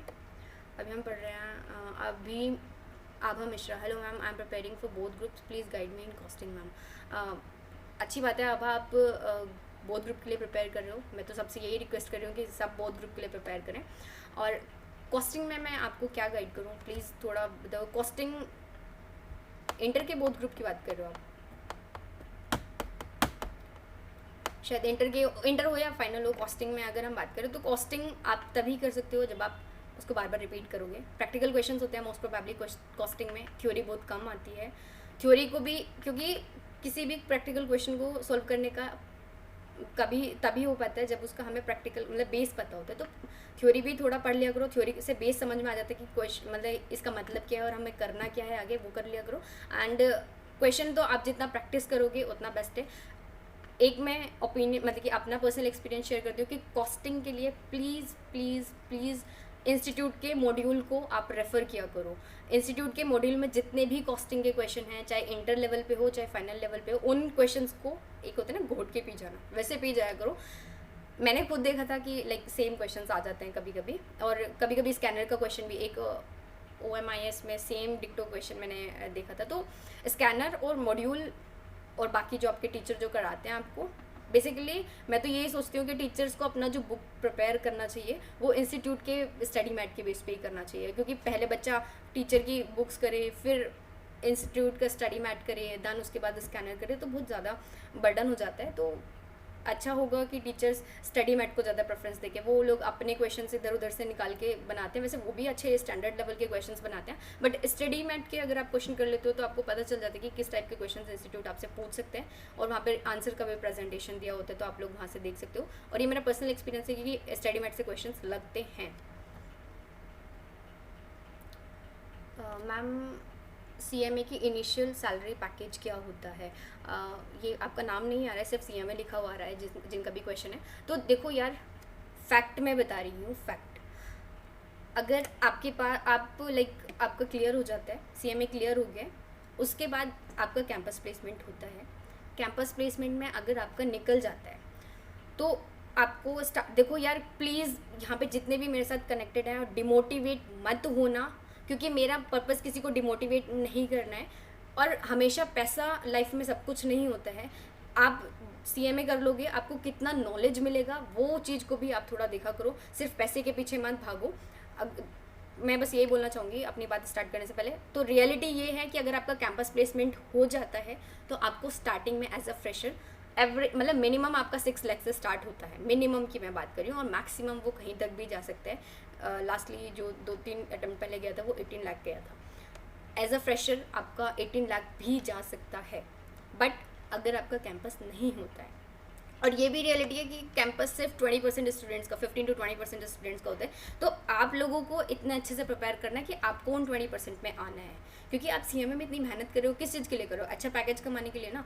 तो आपको पहले सीएमए में इतनी अच्छे से मेहनत करनी है कि एक एक अटैम्प्ट में सारे बोथ ग्रुप एक एक अटैम्प्ट में क्लियर करने हैं, देन उसके बाद रैंक के लिए भी प्रिपेयर करना है। और रैंक अगर आपकी रैंक आ जाती है तो हाँ, ये भी एक मैं क्लियर कर दूँ कि रैंक ज़रूरी नहीं कि हर रैंक होल्डर को कैंपस प्लेसमेंट मिल जाता है। तो इस घमंड में मत रहना कि मेरी रैंक आ गई है। रैंक के साथ साथ आपके पास नॉलेज, आपकी पर्सनालिटी, आपके जो मतलब कि जो डिमांड रिक्वायरमेंट होती है उन लोगों की पर्सनालिटी वो देखते हैं, आपका बोलने का तरीका, वे ऑफ कम्युनिकेशन कैसा है आपका, और आपकी इंग्लिश को भी वो कभी कभी प्रेफरेंस देते हैं, आपका प्रैक्टिकल नॉलेज कैसा है, आपका थ्योरेटिकल नॉलेज कैसा है, ये सब चीज़ों को वो देखते हैं। तो अगर आप कैंपस में निकल जाते हो तो बहुत अच्छा है। अगर बाई चांस आप कैंपस में नहीं निकल पाते हो तो सेकंड आपके पास ऑप्शन जो बचता है वो है कि आप लाइक PSUs जो होती हैं, पब्लिक सेक्टर अंडरटेकिंग्स, उनकी preparation at the time you know कि जब आपको पता चल गया आपका कैंपस नहीं हुआ है, उसी दिन से आप सोच लो कि अब मुझे PSU की प्रिपरेशन स्टार्ट करनी है। PSU की प्रिपरेशन स्टार्ट करो। PSU की प्रिपरेशन आप लोग स्टार्ट कर लोगे, निकल जाता है PSU का एग्ज़ाम तो अच्छा है, नहीं निकलता है तो फिर बस फिर आप ये सोच लो आपको मार्केट में स्ट्रगल करना पड़ेगा। और मार्केट में स्ट्रगल हर कोई, मतलब कि बहुत सारे ऐसे स्टूडेंट हैं जो मार्केट में अभी भी स्ट्रगल कर रहे हैं, तो उनका पैकेज लाइक उनकी जो सैलरी स्टार्ट होती है वो 30,000, 35,000, 40,000, 45,000, 50,000 ऐसे स्टार्ट होती है। मतलब कि अगर बिल्कुल आप फ्रेशर हो एंड CMA, ये मैं सिर्फ CMA वालों के लिए नहीं बता रही हूँ, ऐसे कितने सारे मैं आपको एग्जांपल दे दूँगी जो CA हैं, जो CS हैं, और उनके पास थोड़ा बहुत मतलब कि एक्सपीरियंस नहीं, मान लो फ्रेशर ही हैं वो लोग भी 30,000 से ही स्टार्ट करते हैं। तो ये जो मार्केट में र्यूमर्स हैं कि सिर्फ CMA वाले ही 30,000 से स्टार्ट करते हैं, ये सब बकवास है, ऐसा कुछ नहीं है। CA वालों, CS वालों को भी मैं ऐसे इतने सारे एग्जाम्पल दे दूँगी। अगर उन लोगों का कैंपस प्लेसमेंट नहीं होता, देखो इंस्टीट्यूट तीनों ऐसे हैं, तीनों वो स्टार्ट करा लाइक अपना कैंपस प्लेसमेंट कराते हैं। उसके बाद जो कैंपस प्लेसमेंट के बाद के बच्चे बच जाते हैं, मुझे तो लगता नहीं उनके लिए अलग से कोई अरेंजमेंट होता है कि इनको जॉब दिलवाई जाए। उसके बाद बच्चों को खुद मार्केट में स्ट्रगल करना होता है, और जो सैलरी उनकी स्टार्ट होती है, बिल्कुल फ्रेशर्स जो होते हैं उनकी सैलरी जो स्टार्ट होती है वो यहीं से स्टार्ट होती है, 30,000 से स्टार्ट होती है। इट मे बी कि वेरी कर जाए कि कंपनी में कैसी रिक्वायरमेंट है, आपने कैसा रिप्रेजेंट किया, आपके इंटरव्यू के ऊपर भी बेस कर सकते हैं। तो इस चीज़ से डिमोटिवेट मत होना कि सिर्फ 30,000 इतना मेहनत करने के बाद, देखो कभी हमेशा पैसे के पीछे मत भागो। लेकिन जिस दिन आप ये देखोगे ना कि जिस दिन आप एंटर हुए हो CMA में और जिस दिन आप CMA क्लियर कर लोगे, उन दोनों दिन को कंपेयर करना कभी, तो आपको पता चलेगा कि आपके अंदर कितने सारे चेंजेस हैं। कि आपको लगता था कि मैं जैसे अब हूँ, मैं स्टार्टिंग में ऐसी थी, मैं इतनी शाय गर्ल थी, लाइक मेरे को क्वेरी होती थी बट मैं क्वेश्चन नहीं पूछ पाती थी क्लास में, मैं उन में से थी। लेकिन ये जितने भी चेंजेस मेरे अंदर आए हैं, लाइक आप लोगों के साथ मैं लाइव बात कर रही हूँ, मेरे से कोई सामने से मेरे से बड़े प्रोफेशनल मुझसे कुछ बात करने लगे, मैं क्योंकि मुझे लगता है कि मेरा नॉलेज डेवलपमेंट इतना ज़्यादा हो गया है सीएमए में कि मैं उनके साथ भी मैं आर्ग्यू कर सकती हूँ अगर मैं अपने पॉइंट पे सही हूँ। इवन मैंने मेरे बॉस के साथ 2-3 बार आर्ग्यू करा हुआ भी है। आर्ग्यू भी मैं ऐसे नहीं कि कोई बहस उल्टी सीधी बहस करती हूँ, पॉइंट टू पॉइंट मैं बहस करती हूँ। इवन एक केस ऐसा था जो डिपार्टमेंट ने, डीजीएफटी एक डिपार्टमेंट है, उन्होंने रिजेक्ट कर दिया था, बट मैंने मेरे ओन पर्पज से, मुझे लग रहा था कि ये केस क्लियर होना चाहिए, मैंने खुद से एप्लीकेशन फाइल करी डीजीएफटी में सर के अगेंस्ट जाके। सर ने बोल दिया था कि नहीं, इस केस को यहीं पे छोड़ दो, बट मैंने फिर भी अगेंस्ट उस केस के अगेंस्ट वापस से डीजीएफटी के अगेंस्ट फाइल करा मैंने केस, एंड वहाँ पे हम केस जीत गए थे। तो अपने अंदर ये इतना सब कुछ मेरे अंदर डेवलप हुआ जस्ट बिकॉज मैंने सीएमए किया। और सीएमए, मुझे ये लगता है कि मैंने सीएमए करके कोई गलती नहीं करी, बहुत अच्छा डिसीजन था, एंड आई एम हैप्पी कि मैं सीएमए हूँ। होपफुली आप लोगों को थोड़ा मोटिवेशन भी मिल गया होगा। और प्लीज़ इस चीज़ से तो बिल्कुल वो मत करना कि यार 30,000 ही मिलेगा, ज़रूरी नहीं। हो सकता है आपका कैंपस प्लेसमेंट मुझे हो जाए, हो सकता है आपका पीएसयू में हो जाए। आपको पता है पीएसयू कितना अच्छा अच्छा पैकेज देती है, 10 लाख रुपीज़ फ्रेशर्स को देती है, 10 लाख 12 लाख का पैकेज देती है फ्रेशर्स को। तो कभी अपने आप को ये मत, किसी से कम मत समझो, ठीक है। सो ये क्वेश्चन होता था शिवम पांडे का, एक सेकेंड। शिवम पांडे का क्वेश्चन है, मैम इंटर्नशिप के लिए ऑर्गेनाइजेशन देख रहा हूँ नोएडा में या दिल्ली में, आपके कांटेक्ट में कोई ऑर्गेनाइजेशन हो तो प्लीज़ सजेस्ट कीजिए। आप कॉस्टिंग देखो, क्या होता है, बहुत सारे बच्चे होते हैं, कॉस्टिंग में जाना है आपको, आप पहले अपना एरिया डिसाइड करो कि आपका इंटरेस्टिंग एरिया क्या है, तभी उसी के बेसिस पे आप अपनी इंटर्नशिप स्टार्ट किया करो। अगर आपका कॉस्टिंग में इंटरेस्ट है तो आप कॉस्टिंग वाली फॉर्म में जाओ। अगर आपका इनकम टैक्स में इंटरेस्ट है तो आप सीए फॉर्म्स में जाओ, वहाँ पे आपको इनकम टैक्स ज़्यादा बेटर सीखने को मिलेगा। होता है सीएमए फॉर्म्स में भी इनकम टैक्स का काम, लेकिन वहाँ सीए फॉर्म्स में आपको ज़्यादा अच्छे से सीखने को मिलेगी ये चीज़। अगर आपको ऑडिटिंग पसंद है, इंटरनल ऑडिट पसंद है तो सीए फॉर्म में जाओ। और आपको अगर लाइक जीएसटी पसंद है तो जीएसटी, जो सीएमए फॉर्म्स अच्छे जीएसटी के लेवल के क्लाइंट हैं जिनके पास, उनके पास जाओ। तो पहले आपको अपना इंटरेस्टिंग एरिया देखना होगा। अगर हो सकता है, आप बहुत सारे स्टूडेंट्स आते हैं जिनको ऐसे होते हैं जिनको स्टॉक मार्केटिंग में इंटरेस्ट होता है, तो आप स्टॉक मार्केटिंग वाली फॉर्म्स में जाना प्रेफर करो। तो पहले अपना इंटरेस्टिंग एरिया देखो, देन उसके बाद मैं किसी को सजेस्ट कर सकती हूँ कि आपके इंटरेस्टिंग एरिया क्या है, उसके बेसिस पे। लाइक मैं भी सारी फॉर्म्स को तो नहीं जानती हूँ, 1-2 फॉर्म्स में जहाँ मैंने काम किया था बस उन्हीं को मैं जानती हूँ, ज़्यादा मैं नहीं जानती हूँ।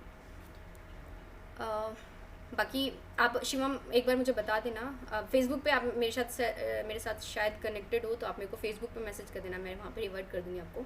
सुष्मिता का सीएमए का एक और क्वेश्चन है, मैम लो नोट्स कैसे बनाते हैं मॉड्यूल से, प्लीज़ एक वीडियो बनाएं। यार प्लीज़, मैं आपको सीरियसली बोल रही हूँ कि लो के लिए कभी मॉड्यूल प्रेफर मत करना। आपने देखा है मॉड्यूल में, मैं तो उसको मॉड्यूल को देखती भी हूँ ना तो मेरे को डर लगता है यार इसको कैसे करना है। लो के लिए तो मैं आपको यही बोलूँगी कि मार्केट में अच्छे अच्छे टीचर्स हैं, उनके शॉर्ट नोट्स अवेलेबल होते हैं। शॉर्ट नोट्स नहीं, बेसिकली जो उनकी बुक्स होती हैं वही अच्छे फॉर्मेट में बनी होती हैं। वो कंटेंट भी लिखते हैं और नीचे फिर फ्लो चार्ट में आपको नोट्स भी बना के देते हैं। तो आप मार्केट में ऐसी अच्छी बुक्स, मुनीश भंडारी सर की बुक्स मैंने काफ़ी स्टूडेंट्स से सुना है कि उनकी बुक काफ़ी अच्छी है, उनकी बुक आप पढ़ लेते हो तो आपको फिर ऐसा है, मैंने सुना है, मैंने कभी खुद से नहीं करा है, लाइक मैंने नहीं कभी उनकी बुक रेफ़र करी है, बट फिर भी मैंने जो सुना है मैं वो बता रही हूँ कि उनके नोट्स अच्छे होते हैं। आप उनको पढ़ लेते हो तो आप मतलब कि आराम से ईजिली लो क्लियर कर सकते हो। तो लो के लिए मैं नहीं रिकमेंड करूँगी कि आप स्टडी मैट के लिए जाओ। स्टडी मैट में बहुत ज़्यादा होच पोच होता है और आप ठीक से कंटेंट पढ़ भी नहीं पाओगे, इतना सारा वो होता है। एक दिन स्टार्ट करोगे 15-20 पेज पढ़ोगे, उससे ज़्यादा नहीं पढ़ पाओगे आगे, ये बात फैक्ट है। तो लो के लिए आप मार्केट से नोट्स परचेज़ करो, किसी टीचर की बुक खरीद लो या फिर किसी टीचर के हैंड रिटन नोट्स भी टीचर्स के अवेलेबल होते हैं लो के, तो वहाँ से आप लेके अपनी स्टडी स्टार्ट कर सकते हो। यहाँ पे मैं एक टीचर्स का, वैसे मैं ऐसे किसी अपनी वीडियोस में किसी टीचर को रिकमेंड नहीं करना चाहती हूँ क्योंकि ये लगेगा कि शायद मेरे पर्सनल टीचर हैं, इस वजह से मैं, बट फिर भी मैं बता रही हूँ कि मैंने राघव गोयल सर से, सीए राघव गोयल सर हैं, उनसे मैंने लो की क्लासेस ली थी। उनकी जो लैंग्वेज होती है, लाइक वो जो लिखवाते हैं क्लासेस में, वो लो की लैंग्वेज को नॉर्मल स्टूडेंट्स की लैंग्वेज में कन्वर्ट करके लिखवाते हैं, तो ईजी होता है उनके नोट्स को पढ़ पाना। वो समझाते भी अच्छे से हैं। उनके नोट्स आप एक बार चेक कर सकते हो, लक्ष्मी नगर में जगदीश फोटोकॉपी वाले हैं, उनके वहाँ पे उनके नोट्स ईजिली अवेलेबल होते हैं, तो आप एक बार उनके नोट्स चेक कर सकते हो कि अगर आपको अच्छे लगते हैं तो। सुष्मिता का क्वेश्चन है, can you suggest coaching for CMA final low ma'am. या देखो, लो के लिए मुझे ना बोलना नहीं चाहिए, मुझे कोई टीचर ऐसे लगते नहीं कि किसको मैं रिकमेंड करूँ, क्योंकि अगर मैं रिकमेंड कर दूँ और आप लोगों को अच्छे ना लगे, तो 2-3 टीचर के नाम मैं यहाँ पे ले रही हूँ। आप उनके डेमो वीडियोस शायद यूट्यूब पे पड़े होंगे, तो सारे टीचर्स के डेमो देख लेना आप लोग, जो आपको बेस्ट लगते हैं उनसे ले लेना। फर्स्ट वही टीचर जो मैं जिनसे मैंने क्लासेस ली थी, सीए राघव गोयल, आप एक बार उनकी वीडियो देख लेना यूट्यूब पे। मैं ये नहीं बोलूँगी कि इन्हीं से क्लासेस लो, आपको अच्छे लगते हैं क्योंकि हर किसी स्टूडेंट की कैपेसिटी अलग होती है, हर टीचर की कैपेसिटी अलग होती है। टीचर जो पढ़ाना चाह रहा है, जिस तरीके से पढ़ाना चाह रहा है, शायद मुझे वो अच्छे लग रहे हों, किसी दूसरे को ना ही अच्छे लगते हो। तो सबका अपना अपना लेवल अलग होता है समझने वाला। तो मैं सीए राघव गोयल सर को बोलूँगी उनकी यूट्यूब पे वीडियोस देख लेना। और अंकित ओबरॉय सर हैं, उनका नाम भी काफ़ी सुना है, उनकी भी वीडियोस आप देख सकते हो। लेकिन जो ये चीज़ है, जो सीए राघव गोयल सर हैं, वो स्पेसिफिकली सीएमए का बैच लेते हैं। बाकी जो अंकित ओबरॉय सर हैं, शायद वो सीएमए का मिक्सचर बैच लेते हैं। तो देख लेना आप अंकित ओबरॉय और मुनीश भंडारी सर की बुक। शायद उनका पढ़ाने का तरीका तो मैंने कभी देखा नहीं, बट बुक उनकी काफ़ी अच्छी मानी जाती है। Akshay Paliwal ma'am, you are the best, thank you are the best CMA, thank you Akshay. Shivam Pandey, dummy वाले बेवकूफ़ हैं, खुद के कैरियर साथ खेल रहे हैं। हाँ यार देखो, किसी किसी की मजबूरी हो जाती है। बहुत एक स्टूडेंट थी, मुझे उनका नाम नहीं याद आ रहा है, जो भी थी, उनके साथ सिचुएशन ऐसी थी, लाइक समथिंग कुछ मतलब कि एक होती है ना फैमिली प्रॉब्लम होती है, कुछ उनका कुछ ऐसा इशू था, वो नहीं कर पा रही थी कोचिंग, फैमिली वाले अलाउ नहीं कर रहे थे। तो उनको फिर मैंने सजेस्ट किया था कि आप डमी ले लो तो ही ज़्यादा बेटर है। तो कहीं कहीं पे ऐसे सिचुएशनली हो जाता है, but obviously see I will recommend कि आपको आर्टिकलशिप लाइक ट्रेनिंग के लिए जाना चाहिए, प्रैक्टिकल ट्रेनिंग के लिए। Ali Raja, please suggest please ma'am suggest CMA inter online classes. यार देखो, अभी मुझे मार्केट से निकले हुए ना काफ़ी टाइम हो गया है, तो मैं बिल्कुल एग्जैक्ट लाइक टीचर्स का मैं एकदम से नहीं बता सकती हूँ कि कौन टीचर बेस्ट हैं। जिन टीचर से मैंने ही पढ़ा था, बेसिकली मुझे उन्हीं टीचर्स के नाम ज़्यादा याद रहते हैं। लेकिन इंटर के लिए मैं किसको रिकमेंड करूँ, मुझे एक बार ये सर्च करना पड़ेगा, क्योंकि मैं खुद पहले सर्च करूँगी, मुझे अच्छे लगेंगे वो टीचर्स, तब मैं आप लोगों को रिकमेंड कर सकती हूँ। मार्केट में मैं मेरे फ्रेंड्स जो अभी हैं उनसे रिव्यू लेकर कि कौन टीचर अभी मार्केट में बेस्ट हैं, तो मैं आपको बता दूँ। लेकिन 2-3 टीचर हैं जिनको मैं हमेशा रिकमेंड करती हूँ। डायरेक्ट टेक्स्ट के लिए भंवर बुराना सर, इंटर हो या फाइनल हो, भंवर बुराना सर बहुत अच्छा पढ़ाते हैं। बाकी आईडीटी के लिए मैंने प्रियंका सक्सेना क्लासेस को, मैं आप लोग बहुत सारे स्टूडेंट प्रियंका सक्सेना क्लासेस से हो सकते हैं। वो प्रियंका मैम मुझे बहुत पसंद है, और मतलब मैंने उनसे खुद से पढ़ा हुआ है, बहुत अच्छा वो डीपली समझाती हैं, तो मुझे उनके पढ़ाने का तरीका बहुत अच्छा लगता है। तो आईडीटी के लिए अगर आप जाना चाहते हो तो प्रियंका सक्सेना मैम की क्लासेस को आप देख सकते हो। डायरेक्ट टेक्स्ट के लिए भंवर पुराना सर, और कॉस्टिंग के लिए मैं नहीं रिकमेंड कर सकती हूँ कोई टीचर। और लो के लिए मैंने राघव गोयल सर, अंकित ओबरॉय सर और मनीष भंडारी सर को बोल दिया है। OMIS के लिए कोई टीचर मुझे नहीं लगता है अभी मार्केट में। OMSM है, सॉरी, अभी तो आपका शायद OMSM के लिए आप शायद OMSM की यूट्यूब पे भी वीडियोस मिल जाएंगी आपको। और रोहन भूटानिया भी जो कमेंट में मेरे साथ थे, वो OMSM की शायद वीडियोस डालते हैं। आप एक बार उनका यूट्यूब चैनल चेक कर लेना, अगर सारी वीडियोस अवेलेबल हो तो आप देख सकते हो वहाँ से। बाकी कौन सा सब्जेक्ट बचा? अकाउंटिंग का मैं नहीं सजेस्ट कर सकती हूँ अभी, क्योंकि मैं मार्केट से मैं भी दूर हूँ, तो मैं मार्केट से पता करके आप लोगों को बता दूँगी कि कौन से टीचर्स की आपको लेनी चाहिए। सुष्मिता का क्वेश्चन है, ma'am right now as lockdown is going और I can not go from my home town and in this December itself I am going to get final attempt, so I have no chances other than dummy। अच्छा ठीक है, अगर आपके पास मैं समझ रही हूँ, देखो ऐसे सिचुएशंस में आप लोग डमी के लिए जा सकते हो। आपका शायद जो मेल पे क्वेरी था वो भी यही था कि डमी के बारे में आप पूछ रहे थे, तो आप डमी बनवा लो।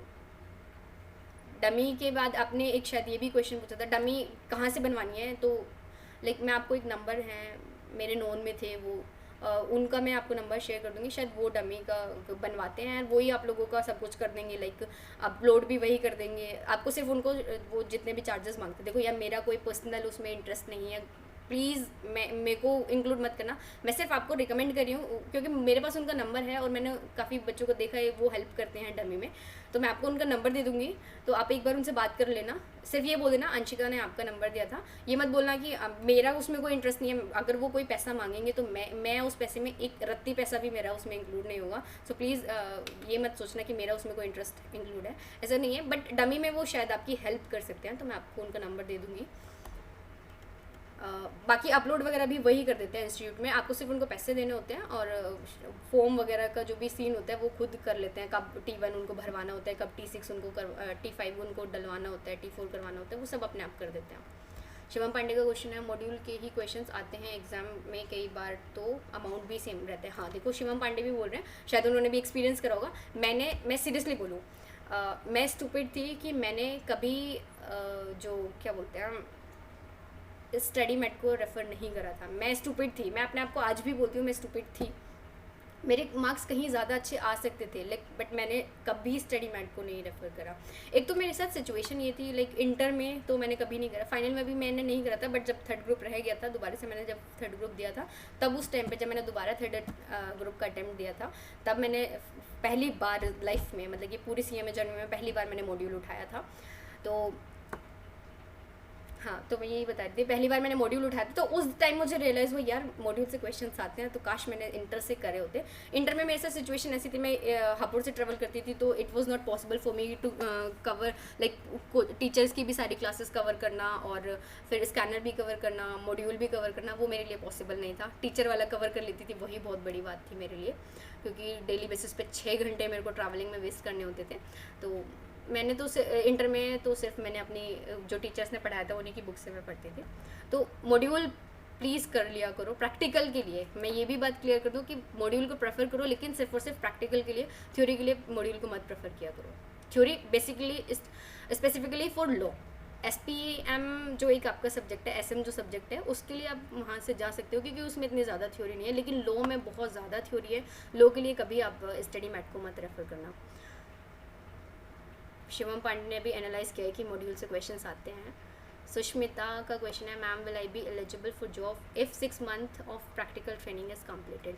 हाँ सुष्मिता, आप क्योंकि शायद आप फाइनल के स्टूडेंट हो, और आपके लिए तो 6 मंथ्स की ही एलिजिबल होगी, और आपका हाँ, अगर आपकी 6 मंथ की प्रैक्टिकल ट्रेनिंग कंप्लीट होती है तो आप फाइनल की एग्ज़ाम दे सकते हो। लेकिन ये है कि फाइनल के बोथ ग्रुप देने से पहले आपने सर्टिफिकेट सबमिट कर दिया हो। इसके लिए एक बहुत इन डिटेल आपको मैं एक वीडियो बनाने वाली हूँ, मे बी आज इवनिंग में वो वीडियो मैं अपलोड कर दूँ, अभी इस सेशन के बाद मैं वही वीडियो रिकॉर्ड करूँगी।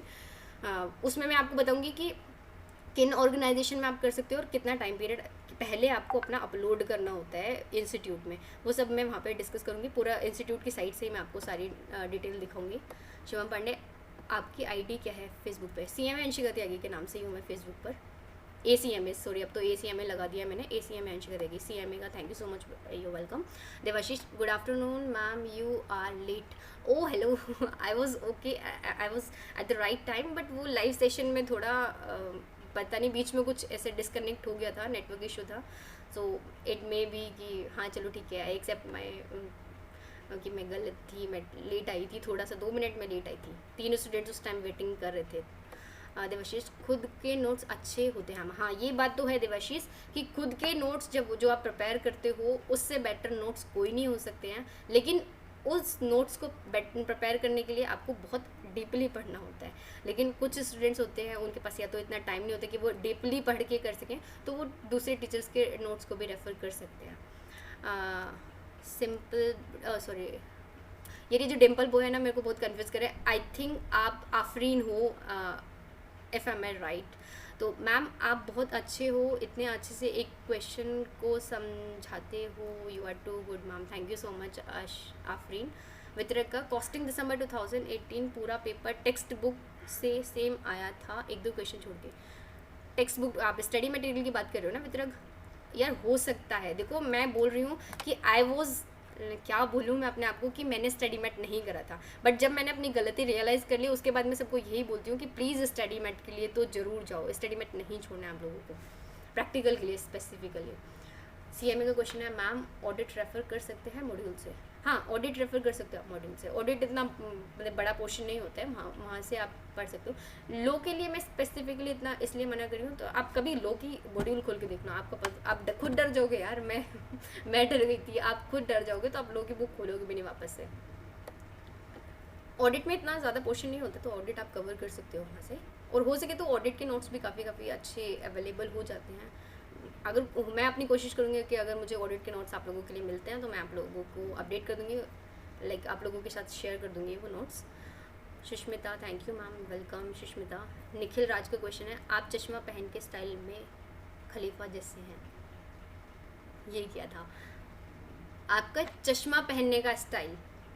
खलीफा जैसा? यार खलीफा कौन है यार, मैं तो खलीफा को भी नहीं जानती।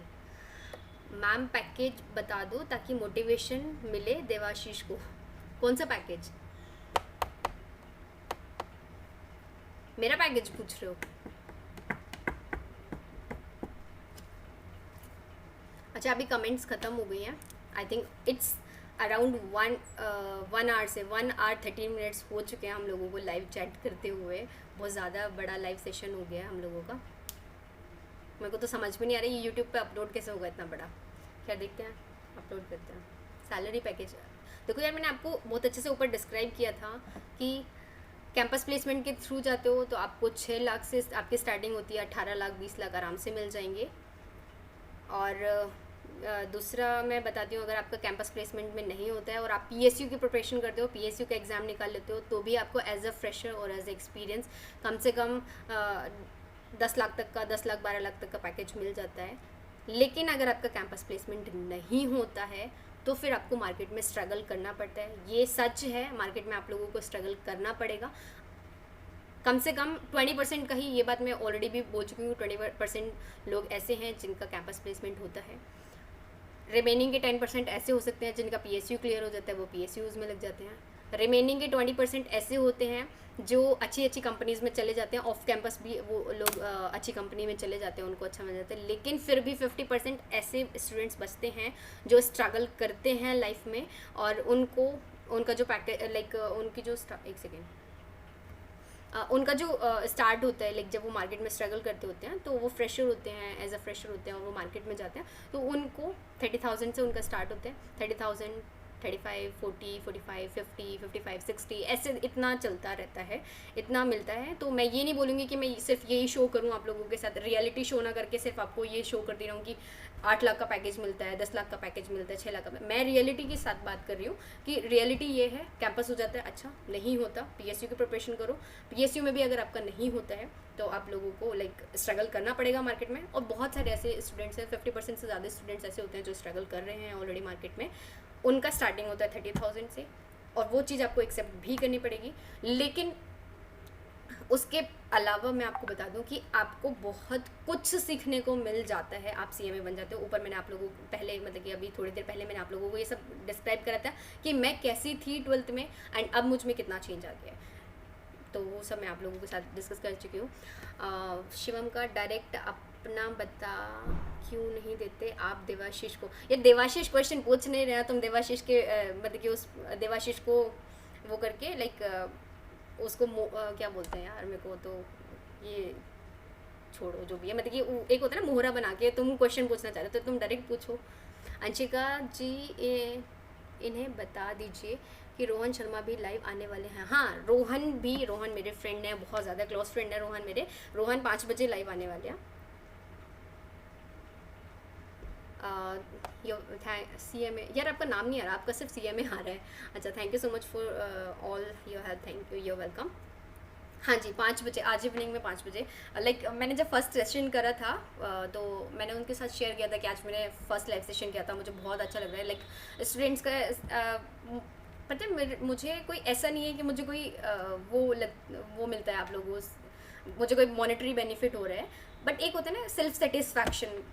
मुझे ना हेल्प करना बहुत अच्छा लगता है आप लोगों को। यार मैं अगर आपको फेसबुक की चैट दिखाऊँ ना तो सारा दिन तो मैं रात को 3-3 बजे तक तो मैं स्टूडेंट्स की क्वेरी सॉल्व करती रहती हूँ, क्योंकि मुझे पर्सनली अच्छा लगता है। ये नहीं कि मुझे कोई मॉनेटरी बेनिफिट हो रहा है, बट मुझे पर्सनली अच्छा लगता है हेल्प करना। और जब उधर से अच्छे अच्छे कॉम्प्लीमेंट्स आते हैं ना, मैम आप बहुत अच्छे हो, इतनी हेल्प, तो इतने ग्राउंड लेवल पर तो कोई हेल्प नहीं करता है, दैट्स ओके। मुझे वो चीज़ें पसंद है, इसलिए मैं आप लोगों के साथ ज़्यादा कनेक्ट, CMA के इतने स्टूडेंट मेरे साथ कनेक्टेड हैं फेसबुक पे, मैं हर किसी का रिवर्ट करने की कोशिश करती हूँ। हाँ, बट एक चीज़ मुझे बहुत गंदी लगती है, वो अभी कुछ शायद 5-6 दिन पहले एक स्टूडेंट का मेरे पास मैसेज आता है फेसबुक पे, एंड उस दिन शायद मैं थोड़ा बहुत बिजी थी तो मैंने रिवर्ट नहीं करा। हाँ, शायद उस दिन मैं ऑफिस से लेट आई थी, कुछ ऑफिस का काम था, और ज़रूरी नहीं कि ऑफिस में हर दिन मूड हमारा अच्छा ही होता है। तो उस दिन मैंने मैसेज देखा और मेरे को बहुत नींद आ रही थी, मैंने रिवर्ट नहीं करा, मैंने सोचा मॉर्निंग में उठ के रिवर्ट करूँगी, एंड मैं सो गई। एंड अगले दिन मैंने मैसेज देखा मैंने चैट खोली, मैंने सोचा रिवर्ट कर देती हूँ। उन्होंने मेरे को मैसेज छोड़ा हुआ था कि आप क्यों बताओगे, अब तो आप प्रोफेशनल बन गए हो, शायद आप पेड सर्विसेज देते हो।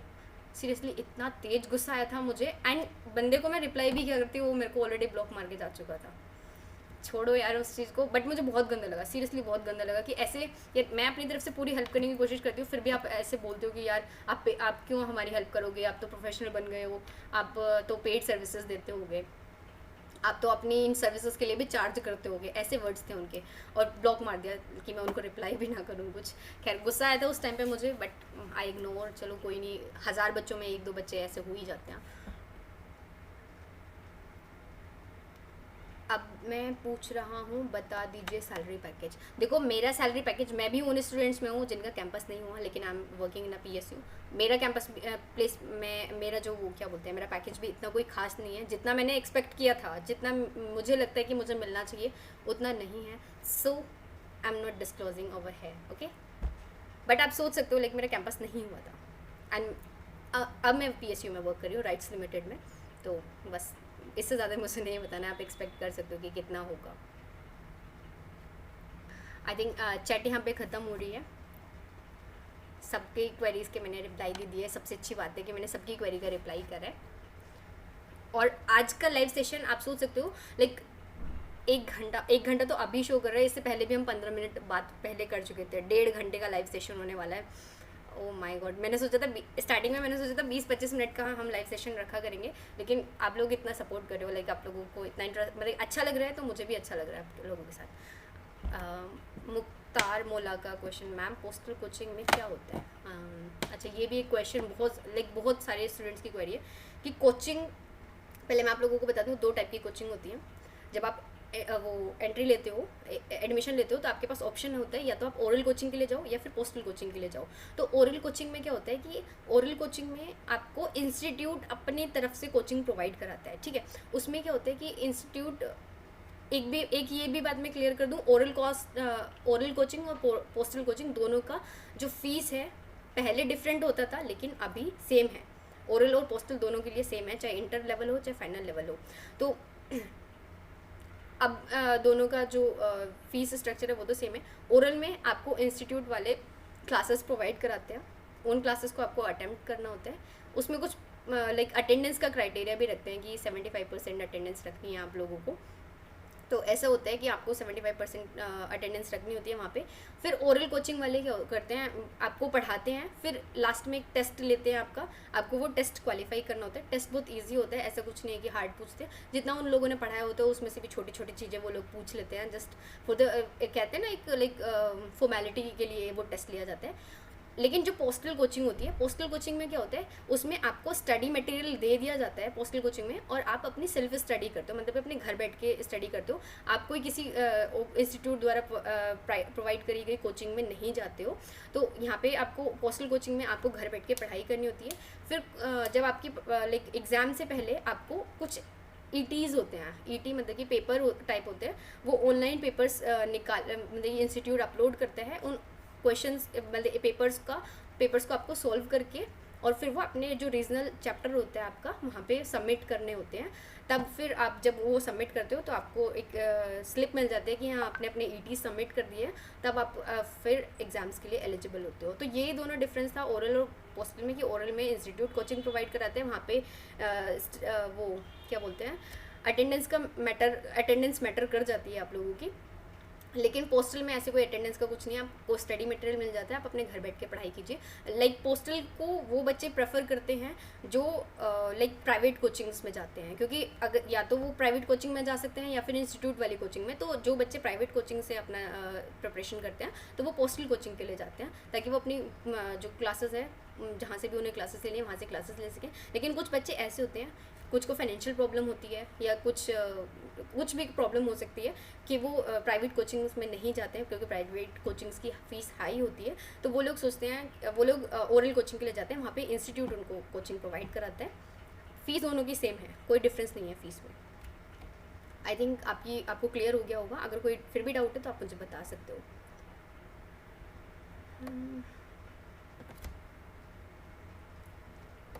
शिवम पांडे, शिवम पांडे, हाँ हो गया। अब तक का सबसे अच्छा live session. Thank you Shivam, thank you so much. हाँ, मुख्तार मैंने दोनों बता दिया है, ओरल क्या होता है और लाइव याद आ रहा है, सॉरी, ओरल और पोस्टल क्या होता है, वो दोनों मैंने आपको अच्छे से बता दिए हैं। शायद आपको क्लियर हो गया होगा। अगर फिर भी कोई डाउट है तो आप पूछ सकते हो। अब तक ऐसा कोई भी लाइव सेशन नहीं हुआ होगा जिसमें सभी के डाउट सोल्व हुए हों। हो सकता है ये कम सब्सक्राइबर का सार हो, मतलब समझ में नहीं आ रहा क्या बोलना चाह रहे हो।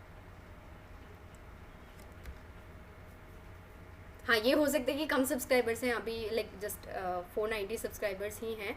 तो जब इतने सारे आते हैं तो वैसे मैं हर किसी का, मेरा टारगेट वैसे ये था, अगर मैं टारगेट फिक्स करके आती कि आधे घंटे का सेशन रखना है तो मैं आधे घंटे बाद सेशन ख़त्म कर सकती थी, क्लोज़ कर सकती थी, चाहे कुछ क्वेरी रहती है या नहीं। बट मेरा है कि मैं अभी मेरे पास टाइम फ्री है तो मैं ऑब्वियसली सभी की क्वेरी का रिवर्ट करूँ। हाँ, ये असर हो सकता है कि कम सब्सक्राइबर्स हैं और इस आई थिंक जुड़े हुए भी हमारे साथ कम हैं, लेकिन क्वेश्चन तो बहुत ज़्यादा आ रहे हैं, तो मुझे तो अच्छा लग रहा है। फाइनेंशियल होगी, please tell me best pen drive classes for CMA inter. अभी थोड़ी देर पहले यही क्वेश्चन आया था। आपने लेट ज्वाइन करा है फाइनेंशियल योगी।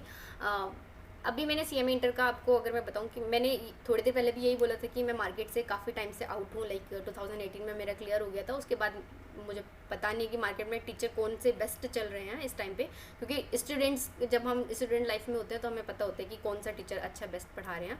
तो CMA इंटर की मैंने एक दो टीचर की बताया था। जो DT के लिए, डायरेक्ट टेक्स्ट के लिए भंवर बुराना सर बेस्ट टीचर हैं।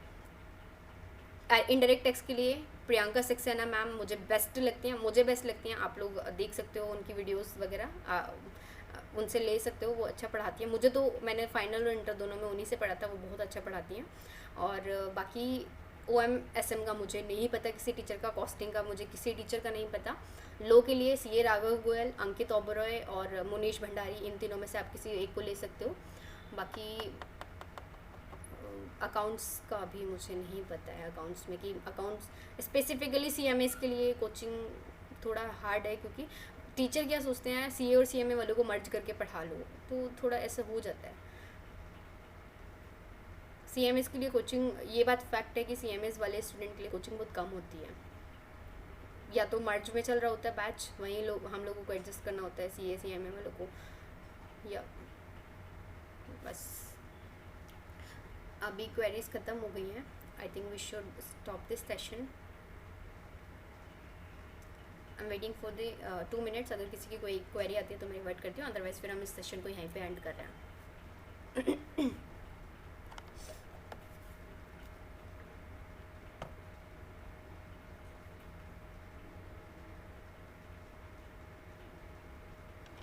इतनी एडिक्टेड हूँ मैं फ़ोन की, अभी भी मेरी फेसबुक चली हुई है, सीरियसली यार। पता नहीं मुझे अगला लाइव सेशन, शिवम पांडे, अगला लाइव सेशन मतलब कि मैंने फ़िक्स कर दिया संडे में ही 2 बजे, हर संडे 2 बजे।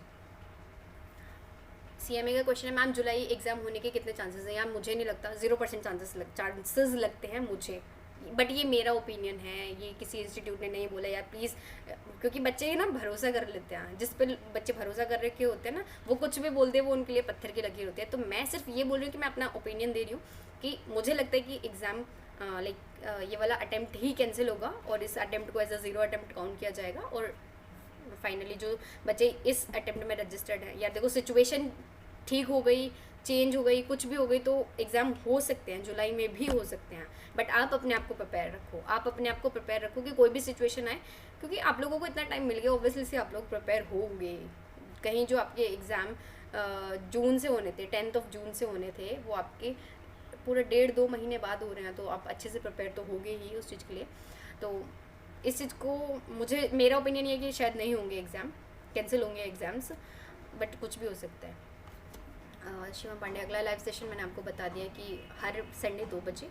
वितरका फॉर कॉस्टिंग, पुरुषोत्तम सर।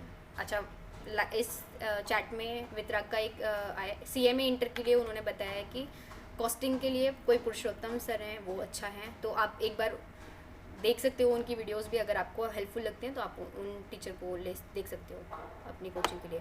बहुत जल्दी ही CMA इंस्टीट्यूट नोटिफिकेशन इशू कर सकती है exam regarding within a week. या मुझे भी लग रहा है क्या लाइक 15 जून को शायद गवर्नमेंट भी कुछ अनाउंस करने वाली है। एंड मुझे पता नहीं क्यों इतनी स्ट्रॉन्ग फीलिंग आ रही है कि वापस से लॉकडाउन होगा।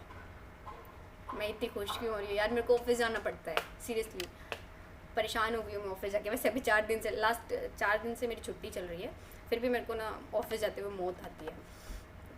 तो मुझे ऐसी स्ट्रॉन्ग फीलिंग आ रही है कि 15 जून से वापस से लॉकडाउन का कुछ अनाउंस कर सकते हैं। कुछ ऐसे एरियाज़ में शायद जो ज़्यादा अफेक्टेड एरियाज़ हैं, लाइक दिल्ली और मुंबई में, तो वापस से दिल्ली, मुंबई एंड पंजाब में तो शायद बोल दिया गया है कि लॉकडाउन होगा प्रॉपर।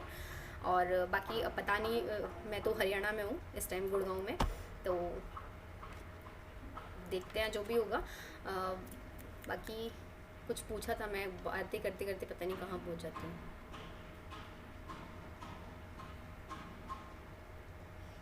हाँ, तो मुझे क्या लगता है कि शायद 15 जून के अनाउंसमेंट के बाद जो इंस्टीट्यूट्स हैं वो अपना डिसीज़न ले सकते हैं कि उनको एग्ज़ाम्स रखने हैं या नहीं रखने हैं। देखते हैं, वो तो अभी तो वैसे 20 जुलाई टाइम है अभी थोड़ा सा। और जो CA वाले स्टूडेंट्स हैं वो अभी से आफत मचा के रखी हुई है उन लोगों ने, उनके लोगों को तो 18 अगस्त से बोला हुआ है। बट यार देखो, आप खुद सोचो, एक यार इंस्टीट्यूट को तो इतना सोचना चाहिए कि अगर बच्चा जिसका अटेम्प्ट या तो मई में होता है या फिर नवंबर में होता है, अगर मई वाला अटेम्प्ट बच्चा अगस्त में देगा तो यार नवंबर वाला कब देगा, ये तो सोचो। प्रिपरेशन का उसके पास टाइम ही नहीं है, तो इससे बेटर है तुम कैंसिल कर दो। सबसे बेस्ट ऑप्शन तो यही है कि तुम अपना अटेम्प्ट ही कैंसिल कर दो। जिन बच्चों का रजिस्ट्रेशन हो रखा था, लाइक जिन बच्चों ने एग्जामिनेशन फ़ीस भर रखी थी, उनकी एग्जामिनेशन फ़ीस ट्रांसफ़र कर दो कि नेक्स्ट जो अटेम्प्ट होगा उसमें उनकी फ़ीस को वहाँ पे कंसिडर कर लिया जाएगा। मेरे अकॉर्डिंग तो बेस्ट ऑप्शन यही है। अब देखते हैं, फाइनल डिसीजन तो इंस्टीट्यूट का होता है। जो भी कोई नोटिफिकेशन आएगा, चाहे CA हो, चाहे CMA हो, चाहे CS हो, तीनों इंस्टीट्यूट से रिलेटेड कोई भी एग्जाम से रिलेटेड नोटिफिकेशन आता है तो मैं वीडियो डाल दूँगी आप लोगों के लिए, आप टेंशन मत लो। Mukhtar thank you so welcome. Mukhtar, Shivam Pandey thank you so much. Anshika I am really sorry, ये वेलकम। आई थिंक सेशन हमें ख़त्म करना चाहिए। अभी भी 10 लोग जुड़े हुए हैं। किसी की कोई क्वेरी हो तो प्लीज़ पूछ लो, अदरवाइज़ फिर सेशन को यहाँ पे हम ख़त्म करते हैं। Almost it's more than 1.5 our.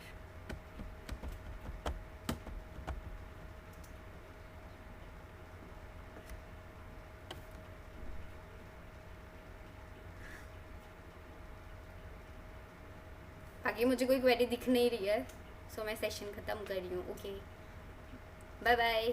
Thank you so much for watching this session, और इसको सक्सेसफुल बनाने के लिए, इतना सेशन को इतने सारी क्वेरीज पूछने के लिए, होपफुली मैंने सभी की क्वेरी का रिप्लाई करा था। अगर फिर भी किसी की कोई क्वेरी रह जाती है तो आप मेरे साथ फेसबुक पे कनेक्ट हो सकते हो। वैसे फेसबुक पे कनेक्ट होने की ज़रूरत नहीं है यार, मैं बहुत ज़्यादा ना थक गई हूँ, इतने सारे रिप्लाई करती हूँ ना मैं फेसबुक पे, मैं खुद थक गई हूँ। उसके बाद अब हम लाइव तो आया ही करेंगे हर संडे, तो वहाँ पे हम सारी क्वेरीज को सॉल्व किया करेंगे। Thank you so much for watching this session. Bye bye.